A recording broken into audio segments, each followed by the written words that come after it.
तो आज का वीडियो काफ़ी इंटरेस्टिंग होने वाला है क्योंकि मैंने आपके लिए 20 रिसर्च पेपर्स को एक कंबाइन करके एक छोटी सी पीपीटी बनाई है और आपको पूरा एग्जाम्पल से समझाने की कोशिश करूंगा इस वीडियो में कि हैप्पीनेस का सीक्रेट क्या है और ये कोई किसी को बताता नहीं है। तो वीडियो में कुछ ऐसी चीजें हो सकती हैं शुरुआत में जो आपको लगे कि काफ़ी ऑब्वियस है, लेकिन धीरे धीरे आपको जब इस वीडियो में आप आगे बढ़ेंगे, अनफोल्ड होंगी चीजें, तो आपको समझ में आएगा हाँ ये काफ़ी इंटरेस्टिंग वीडियो है। और हो सकता है कि चीजें थोड़ी बहुत बोरिंग लगे, लेकिन happiness is not about being boring. Happiness is about enjoying. तो आप बने रहिएगा वीडियो के एंड तक, काफ़ी मज़ा आने वाला है। और मैं पूरी कोशिश की है कि मैं ये वीडियो फेसलेस इसलिए किया है ताकि आपको और अच्छा लगे। और अगर आप कहीं बैठे हुए हैं, अपने ट्रैवल कर रहे हैं, तो आप अपने ईयरफोन्स लगा लो या फिर आप चाहो तो स्क्रीन पे देख लोगे तो आपका डिस्ट्रैक्शन इधर-उधर लगेगा नहीं। लेकिन अगर आप चाहो तो शांति से इसको ऑडियो भी सुन सकते हैं और ऑडियो विजुअल दोनों से सुन सकते हैं। मैंने काफ़ी इंटरेक्शन बनाया हुआ है। तो शुरू करते हैं। तो शुरू करने से पहले मैं आपसे 3 क्वेश्चन पूछूँगा। इस क्वेश्चन का आंसर अभी आप सिर्फ़ अपने मन में देना, ज़्यादा सोचने की ज़रूरत नहीं है। मैं एक पीडीएफ रोल आउट करूँगा जो आप लोगों को मिल जाएगा और आप अपने आराम से इसमें आंसर करना। लेकिन बहुत ही ज़रूरी क्वेश्चन्स हैं। इंग्लिश में मैंने आपकी स्क्रीन पे लिखा हुआ है, हिंदी में मैं आपसे पूछता हूँ। जैसे कि मान लो फर्स्ट क्वेश्चन है कि कभी ऐसा हुआ है आपकी लाइफ़ में कि एक छोटी-सी बात हुई हो और आपके दिमाग ने उसको पूरी बॉलीवुड फ़िल्म बना दिया है? ये पहला क्वेश्चन है। सेकंड क्वेश्चन है कि इंटरव्यू, एग्जाम या किसी इंपॉर्टेंट मूवमेंट से पहले आपका हार्ट बीट बहुत फास्ट हुआ हो और आपने तुरंत सोचा हो कि मुझे डर लग रहा है। थर्ड क्वेश्चन है, अगर आप अपनी लाइफ की किसी सैड स्टोरी को बॉलीवुड मूवी की तरह दोबारा एक्सप्लेन करते तो क्या उसका एंडिंग अलग हो सकता था? ये तीन क्वेश्चन हैं, इनका आंसर आपने पास ही रखना। ये क्वेश्चंस अगर आपको चाहो तो रिवाइंड करके दोबारा सुन लो, चाहो तो इसको बाद में भी सुन सकते हो। लेकिन ये बहुत ज़रूरी क्वेश्चन है और इसका आंसर करना आप लोग, बहुत मज़ा आएगा आपको।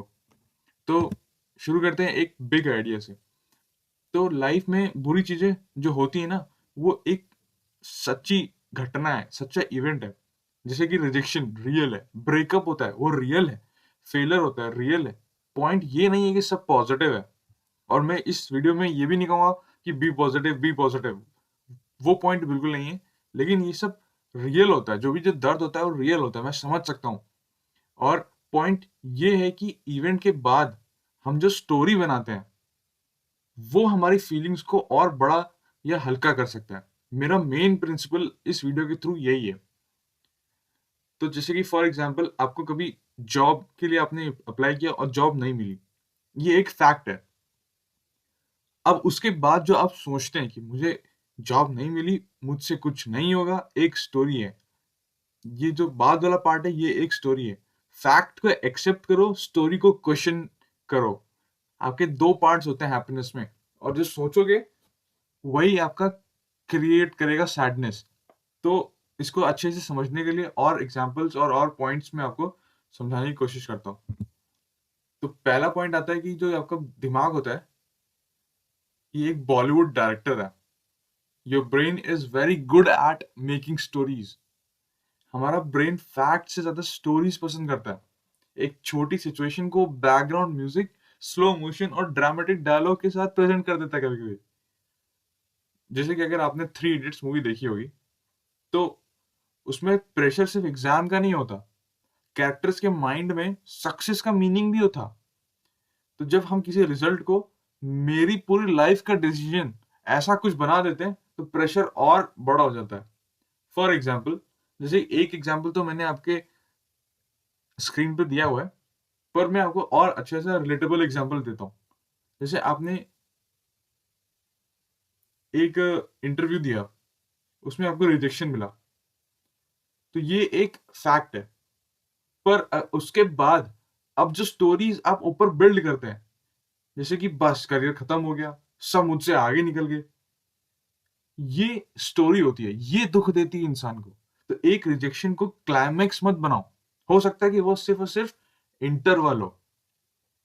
जैसे कि आप इस डायग्राम को भी देख सकते हैं कि 2 पार्ट है इस डायग्राम में, एक ऊपर और एक नीचे। तो सैडनेस जो है ना, वो बड़ा पार्ट तब बनता है जब आप एक फैक्ट को पीछे उसके स्टोरी रिलेट करना शुरू कर देता है।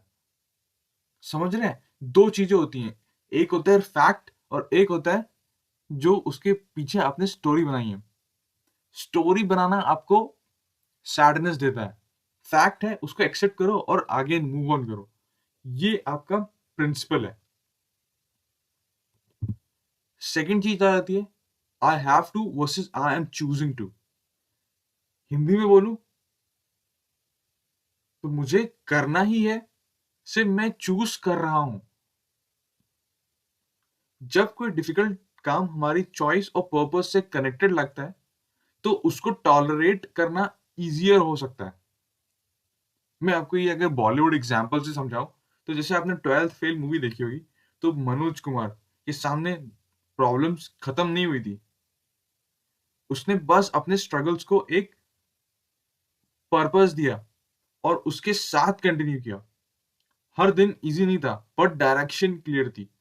उसने जब चूज किया तो उसका तुरंत दुख खत्म तो नहीं हो गया था ना, बट उसने अपने दुख को डायरेक्शन दिया और उस डायरेक्शन की वजह से बहुत ही चेंजेस हुए बाद में। उसने उसको मजबूरी की तरह नहीं लिया, उसने चूज किया उसको और तभी उसको सक्सेस मिली है। तो डिफिकल्ट चीजें जो होती है ना, कभी-कभी करने के लिए होती हैं। Some difficult things are worth doing. The way we describe them can change how we experience them.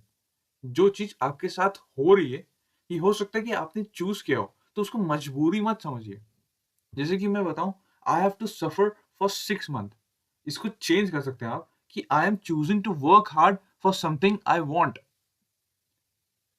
पहला सेंटेंस है कि आप अगले 6 महीने सफर करने वाले हो, आप थोड़ा सा दर्द में रहोगे, आपने मजबूरी की तरह लिया तो इसको आपको लगेगा कि आपको पनिशमेंट मिली है, आपकी एनर्जी खत्म हो जाएगी।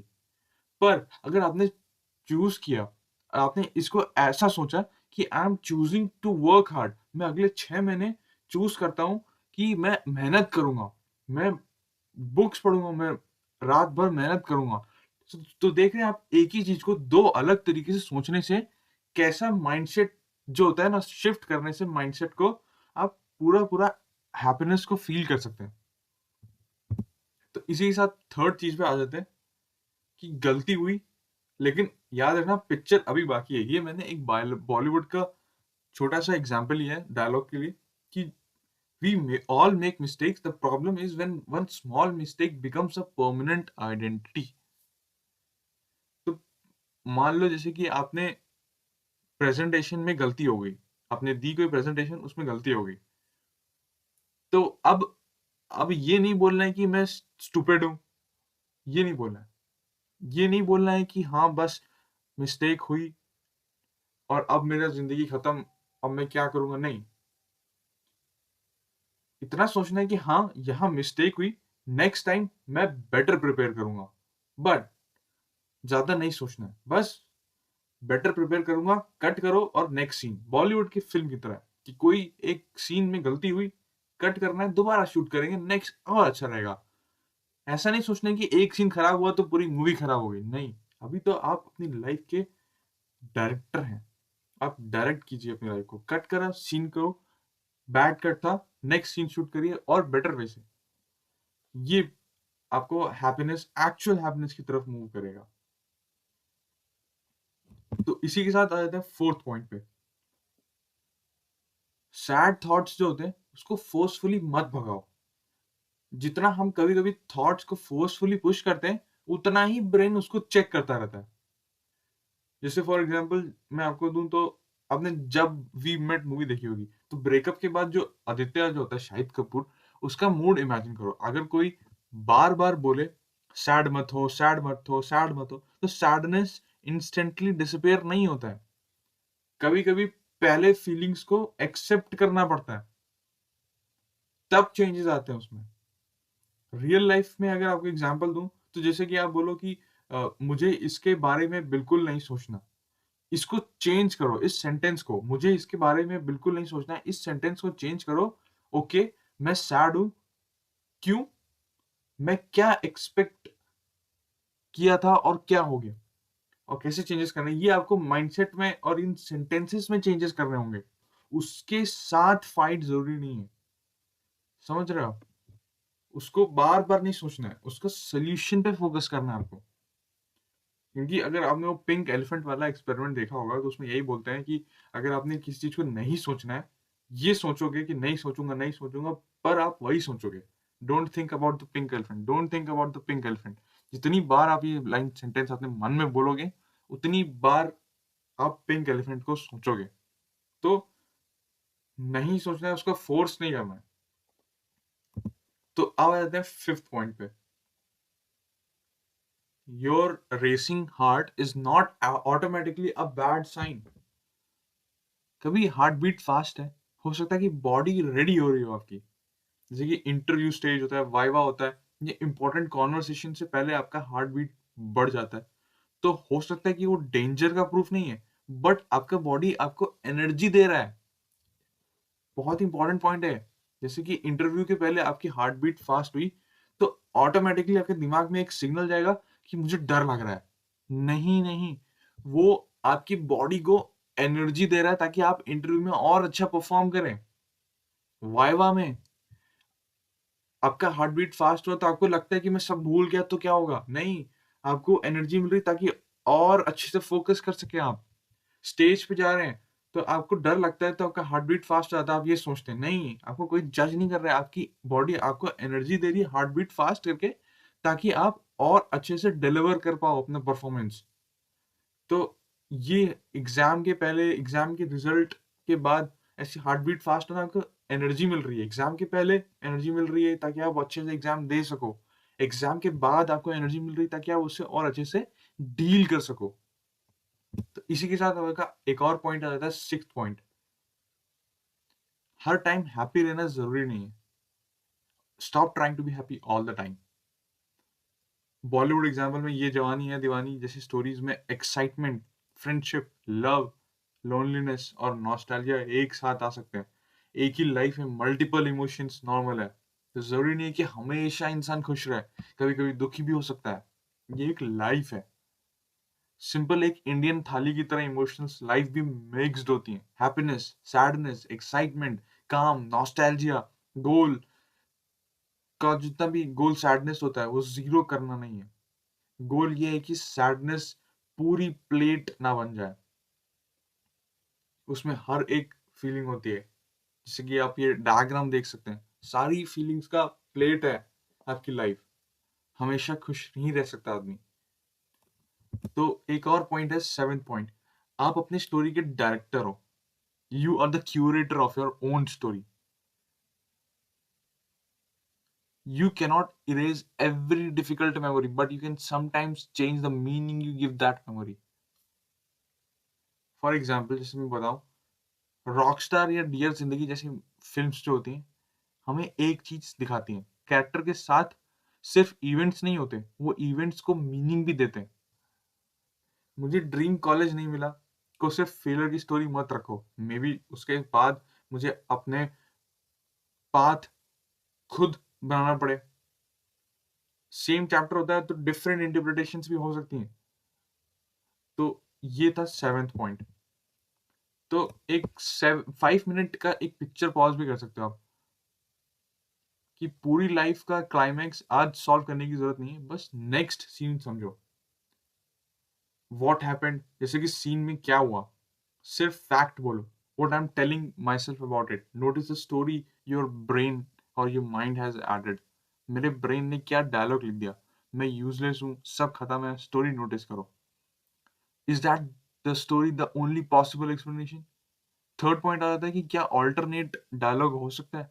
एक और ऑनेस्ट एक्सप्लेनेशन उसका ढूँढो। Look for one other honest explanation.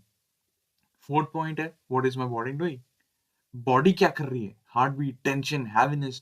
Fifth point next scene में क्या कर सकता हूँ? एक स्मॉल यूज़फुल एक्शन यूज़ करो। What is the one useful next step? Do one small thing instead of trying to fix everything. तो आप इसको एक स्मॉल 7 डे एक्सपेरिमेंट भी कर सकते हो आप। कि नेक्स्ट 7 डेज़ में जब कोई सिचुएशन आपको अनयूजुअली सैड, एंग्री या नर्वस करे, 4 चीज़ों को लिखो। पहला scene, first story, another story, फिर नेक्स्ट एक्शन, ठीक है? मैं आपको एक पीडीएफ दूँगा, उसमें ये एक टेबल होगी, आप अपने हिसाब से उसको बना सकते हो। और अब एक लास्ट क्वेश्चन, अगर आपकी लाइफ एक बॉलीवुड मूवी होती, तो आपका कौन-सा सीन चल रहा है और नेक्स्ट सीन में आप कैसा देखना चाहते हो अपने आप को? या फिर आप इंग्लिश में बोलो, if your life were a book, which difficult chapter are you currently reading and what would you like the next chapter to be about? तो समझ रहे हैं आप? पॉइंट ये नहीं है कि हर सीन हैप्पी हो, पॉइंट ये है कि आप अपनी फीलिंग्स को समझो, अपने ब्रेन की ओवर ड्रामेटिक स्टोरी को क्वेश्चन करो और नेक्स्ट यूज़फुल सीन को चूज़ करो। The point is not to become a positive about everything, it is to become better at understanding what you feel, questioning the story that make it heavier, and choosing what you can do next. Thank you for watching and subscribe to this channel अगर आपको अच्छा लगा हो, और खुश रहिए।